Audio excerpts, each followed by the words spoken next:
Olá, aqui estamos nós de novo, animados para estudar a palavra de Deus. Mais uma vez queremos agradecer a você que já nos tem acompanhado desde que começamos a estudar Esther. Depois fomos para o livro de Atos, 28 capítulos. Primeiro 10 de Esther, depois 28 de Atos. Aí fomos para 5 capítulos de Tiago. Apanhamos com Tiago, apanhamos juntos, né? E agora estamos estudando nosso livro de Jonas. Fomos para o Velho Testamento, pegamos um livro pequeno e já temos aqui a Ju lá de Orlando, Lucas, o Rodrigo, Vander, espero que você esteja bem, Vander, recuperado. Tiago Alvarez, Felipe, Salles, Raquel, Andréia, Alexandra Silva, quanta gente querida. É muito honroso ter você conosco nessa aula das 10 da noite. Né? De novo, a gente não quer se posicionar aqui, eu e a Ângela, como dois gurus da Bíblia que já sabem tudo, falando com alguém que não sabe nada absolutamente. É compartilhar, pensar juntos. Essa é a nossa intenção. Estamos hoje no capítulo 4 de Jonas. Né? Tivemos um dia muito cheio, muita coisa. Capítulo 3, desculpem. E amanhã vamos terminar. Tivemos um dia cheio de atividades, muita coisa acontecendo, mas que bom que a gente pode agora, no finalzinho da noite, parar para estudar a palavra, né? Bom, que oportunidade boa, né? Muito bom. Então vamos para lá, vamos para o capítulo 3. Você leu? Espero que você tenha lido durante o dia. Se estão ouvindo bem e recebendo perfeitamente a nossa transmissão, dá um sinalzinho para nós aí, tá bom? Para todo mundo, direto de Campo Grande, Mato Grosso do Sul, que bênção. A Cláudia, a Márcia Dias, Antonieta, Gaia, Elisângela, que honra, gente.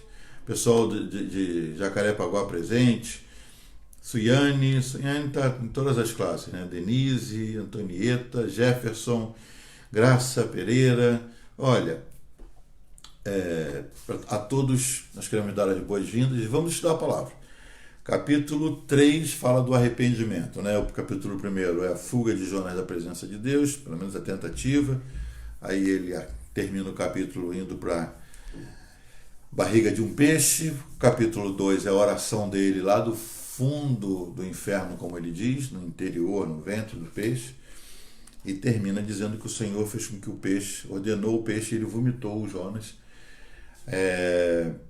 em terra firme, né?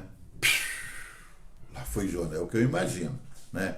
A baleia não foi na areia, né? Ela não encalhou, mas ela conseguiu jogar, vomitar, e Jonas foi lançado em terra e ele caminhou. Você já aprendeu que Nínive não era uma cidade marítima, então ele teve que caminhar pelo menos uns 600 quilômetros, fosse pelo Golfo ou fosse pelo Mar Mediterrâneo. Depois você dá uma olhadinha no seu mapa, tá bom? E aqui é Jonas numa nova fase. Olha o que diz o capítulo 3. Quer ler na sua versão, que é melhor que a minha? A sua versão é viva, né? Vamos lá. Depois disso, o Senhor falou mais uma vez a desde a segunda Jonas, chance, dizendo: né? Vá à grande cidade de Nínive e avise seus habitantes do castigo que virá contra eles, como eu já havia ordenado a você. Dessa vez, Jonas obedeceu e foi para Nínive. Ora, Nínive era uma cidade muito grande, com grandes bairros, tão grande que uma pessoa levaria 3 dias para dar uma volta completa em torno dela a pé. Então, não era uma cidadezinha. Nínive era uma cidade importante, gente. E Nínive tinha um histórico de matar profetas, povo cruel. Então Jonas tinha suas razões para não querer que Deus poupasse Nínive. Mas, diz o texto, Deus falou segunda vez. Pode ser que Deus tenha falado com você alguma vez na vida e você não obedeceu, não pensa que está acabado. Deus pode estar usando essa epidemia, essas transmissões, essas lives, para dizer para você: estou falando com você novamente. Fiz isso com Jonas, ele se rebelou, ele desobedeceu, ele pagou um preço caro, ele teve uma experiência traumática, mas ele se arrependeu e eu falei com ele de novo. Deus pode estar falando com você de novo agora. E diz que Jonas obedeceu, versículo 3 diz, Jonas obedeceu a palavra do Senhor e foi para Nínive. Gente, é muito mais fácil obedecer, não é? Deus fala as coisas conosco e a gente fala assim, isso é inviável, isso vai dar trabalho, e isso vai magoar pessoas. Por exemplo, se Deus te diz assim, você tem alguém no seu relacionamento, na sua firma, na sua sociedade, na sua casa, quem sabe você tem um hóspede que virou companhia eterna e você tem que colocar para fora. Você diz, não, isso vai dar uma repercussão, vai dar falatório. Deixa como está. Vai dar mais trabalho. E depois você vai dizer, por que eu não fiz isso? Eu já passei por isso. Não vou contar essa experiência agora não, mas já passei por isso. De carregar na minha bagagem um Ló, quando eu deveria ter deixado para trás. Eu carreguei e paguei um preço caro. Não é? Abraão foi muito mais inteligente. Falou, meu filho, vamos separar aqui, tá bom? Na paz. E foi melhor assim. Mas olha, ele obedece, ele entra, né? Ele teve que caminhar até Nínive, não sabemos quantos dias isso custou. E era uma cidade grande, conforme ela leu, que eram necessários 3 dias para percorrê-la. Ele entra na cidade, versículo 4. Primeiro dia. E no primeiro dia ele já começa a proclamar. Aqui eu já vi, era o profeta com raiva, entendeu? Colérico. Tipo, ok, é para fazer? Vamos fazer. Então ele entra na cidade, olha, em 40 dias Deus vai destruir essa cidade. Em 40 dias, se preparem. Ele entra dizendo, daqui a 40 dias Nínive será destruída. E os ninivitas creram. Gente, quem você não imagina? Eu acho que Jonas nunca imaginou que o pessoal... Na realidade, ele não queria que o povo acreditasse, porque ele queria ver a cidade acabada. Acabada, porque ele tinha raiva deles. Varrida ele do mapa. não queria ir para lá. Quando Deus mandou e ele não quis ir e pagou um preço alto, ele falou, eu vou porque eu agora também vou ver aquele povo todo acabado, vai acabar com a cidade. Então, ele não queria que o povo cresça. De todas as cidades que nós trabalhamos, nós moramos em vários lugares. Amanhã, inclusive, vamos estar no Compre uma Vírgula, né? Uma nova série que a igreja está fazendo na direção do pastor Carlos. Amanhã às 7, às 19 horas, nós vamos estar ao vivo do altar da nossa igreja numa entrevista muito legal e vamos falar sobre recomeços. Nós começamos em várias cidades, várias vezes, começamos igreja do zero. E uma cidade em particular, onde eu morei com minha família, eu nunca voltaria para trabalhar. Porque essa cidade, ela matou pastores. Essa cidade, ela tinha um histórico de acabar com a reputação de pastores. Eu vi amigos meus saírem de lá muito quebrados. E eu confesso, se eu ouvisse uma notícia assim, Deus está levantando um furacão que vai varrer essa cidade. Eu gostaria de avisar meus amigos que estão lá ainda, sai fora que Deus vai varrer. Talvez seja esse sentimento que tivesse no coração de Jonas, do tipo, vai acabar? Acaba mesmo. Mas, já que ele passou pela experiência de ser engolido pelo peixe, tudo bem, nova chance, lá vai ele. E ele vai para a presença de Deus, né? Recebe a palavra e vai pregar. Primeiro dia que ele prega, gente. Jonas entrou na cidade, verso 4, percorreu durante um dia proclamando, daqui a 40 essa cidade vai ser destruída. Os ninivitas creram em Deus, proclamaram um jejum. Ele não disse, se vocês jejuarem, ele não deu ideia. Se vocês jejuarem, para ele não tinha remédio. Para ele estava dada a sentença. Isso aqui, tanto que ele é enfático. Daqui a 40 dias essa cidade vai ser destruída. Ele já está dizendo o veredito de Deus. Mas ele não pregava arrependimento. Não, ele só falou, vou dar o aviso, o castigo de Deus está vindo. E aí os ninivitas creram em Deus. Aqueles homens cruéis creram em Deus. Adoradores de deuses estranhos. Creem no Deus do pregador. E eles proclamam um jejum, e todos eles, do maior ao menor. Aqui não está falando do governo. Desde o rei até o mendigo. Todos eles vestiram-se de pano de saco. Essa expressão pano de saco é para falar na maior humilhação possível. Como é que está a nossa versão? Pano de saco. Pano de saco. Uns falavam que era virar o couro do cabrito. Vestiram-se de panos de saco, roupas grosseiras usadas em ocasião de grande tristeza. Mas era uma maneira de se vestir, dizendo assim, nós estamos humilhados, nós não valemos nada. Eles se humilharam, vestiram essas roupas de humilhação e proclamaram um jejum. Quem foi que ensinou isso para ele, gente? Jejum continua valendo, meus irmãos, nós da nova aliança, dos tempos neotestamentários, da igreja moderna. O jejum continua quebrantando. O jejum é quando você diz para os seus apetites humanos, não, não. Seus apetites sexuais, seus apetites alimentares, carnais, você diz não, não, não. Você subjuga a sua carne para se submeter à soberania de Deus, à vontade de Deus.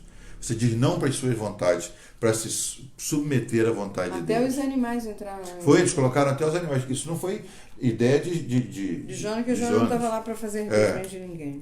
E quando as notícias, diz o versículo 6, quando as notícias chegaram ao rei, que o povo... O que está vendo? Notícias chegaram no palácio. O povo está se quebrantando, o povo está caindo de joelhos. Como está acontecendo em algumas cidades do Brasil, por conta da pandemia, gente nas calçadas. Nosso grupo de evangelismo foi fazer isso em frente ao Engenhão e viu as pessoas começaram a se ajoelhar, eles se ajoelharam, as pessoas começaram a se ajoelhar em quebrantamento, pedindo misericórdia a Deus. Quando o rei soube disso, o rei podia se aborrecer e dizer, que história é essa? Nós temos nossos deuses. O que é que diz aí na sua versão, no versículo 6? Quando as notícias... Todos estavam cobertos de pano de saco e gritaram de arrependimento diante de Deus e deixaram seus maus caminhos e suas violências e seus roubos. Na minha diz, quando as notícias chegaram ao rei de Nínive, ele se levantou do trono, tirou o manto real, vestiu-se de pano de saco e sentou-se sobre cinza. Isso mesmo. Então fez uma proclamação em Nínive. Agora o rei assume. É por aí mesmo. Temos feito mal contra Deus. Foi o rei que instituiu que até os animais ficavam... Foi por decreto do rei e seus nobres. Ele proclama em Nínive. Não é permitido a nenhum homem ou animal, bois ou ovelhas, provar coisa alguma. Não comam nem bebam. Cubram-se de pano de saco, homens e animais. Ele mandou que os animais se cobrissem de saco. Olha, gente, isso se chama quebrantamento com arrependimento. A gente fica acompanhando os avivamentos a partir do Pentecostes, Atos capítulo 2, dizendo que só houve avivamento a partir dali. Nínive provou um avivamento, que começou com arrependimento. O que é isso que nós estamos fazendo? Vamos nos vestir de saco e cinzas, que era colocar cinzas sobre a cabeça, e vamos nos humilhar diante do Senhor. Até os animais, cubram-se de pano de saco, homens e animais, e todos clamem a Deus com todas as suas forças. Deixem os maus caminhos e a violência. Você estava agora mesmo aqui lembrando de Crônicas 7,14. Né? Verso 7,14, aqui na tradução diz, então se o povo se humilhar e orar, e me procurar, e se arrepender e mudar sua maneira errada de viver, eu ouvirei do céu as orações do povo, perdoarei seus pecados e curarei a terra deles. Nada que Deus fale em relação a um pecado, se você se arrepender, ele vai mudar de ideia. Ele não é um Deus que gosta de castigar. Olha o que acontece aqui depois desse quebrantamento. Já é o finalzinho do capítulo que a Angela está falando.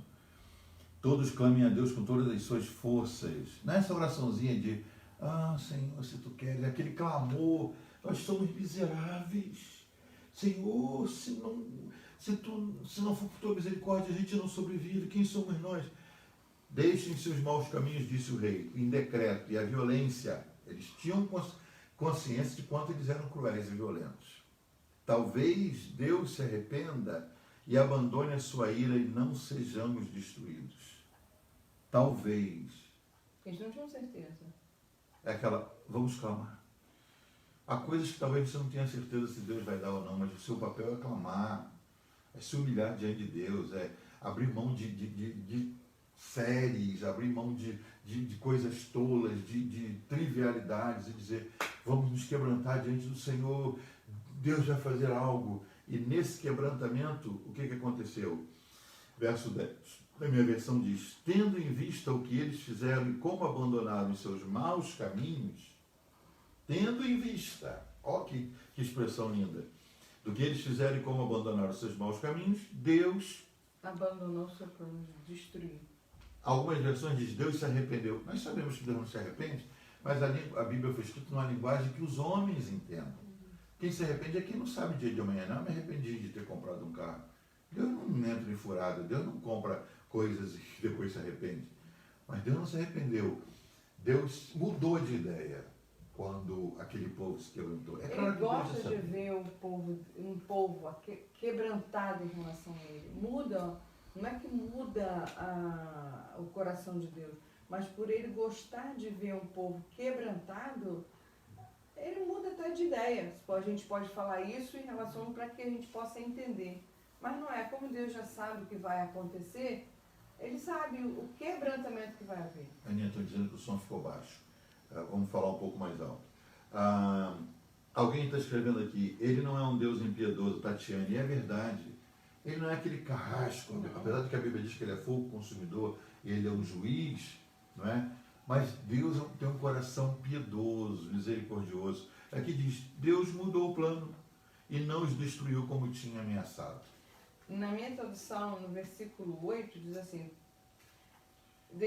deixaram seus maus caminhos, suas violências e seus roubos. Nós vivemos numa cidade e num país que o que mais a gente vê é roubo, é violência, mas se nós, como os cristãos, nos quebrantasse realmente, para perdoar não, nosso pecado, o pecado do povo, tenho certeza que Deus ouviria e dava um novo destino. Olha, nós não estamos pagando um preço maior como brasileiros, porque está havendo um quebrantamento. Por muitos anos a igreja foi omissa, a igreja se preocupou em conseguir mais um horário na televisão, em colocar seu nome mais alto, sua denominação num patamar mais elevado.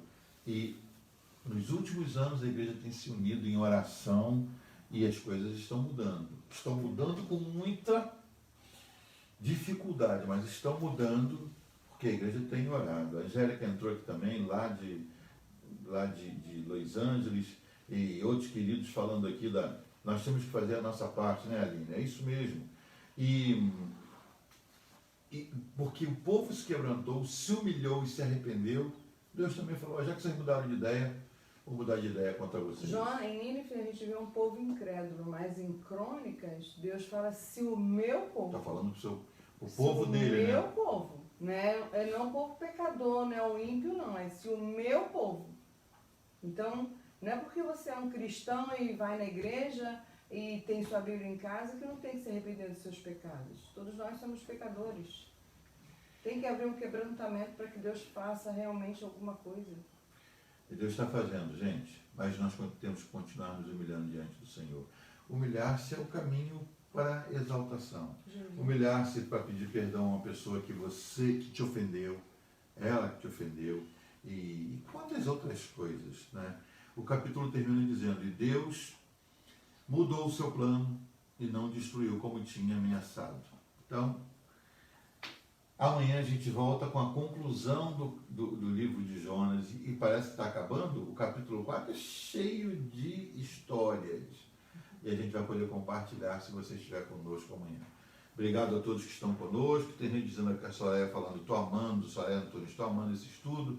Não perca esse estudo maravilhoso, disse a Elisângela. Alguém disse, Suiane, não queria falar, mas no próximo capítulo o Jonas dá um chilique. Que chilique, né? A gente também faz isso de vez em quando. Então, amanhã nós vamos estar juntos de novo. Esperamos que você esteja conosco e oramos para que você tenha uma noite muito agradável e que essa sexta seja uma bênção, tá bom? Um abraço para todos. Boa noite para vocês. Até amanhã, querido.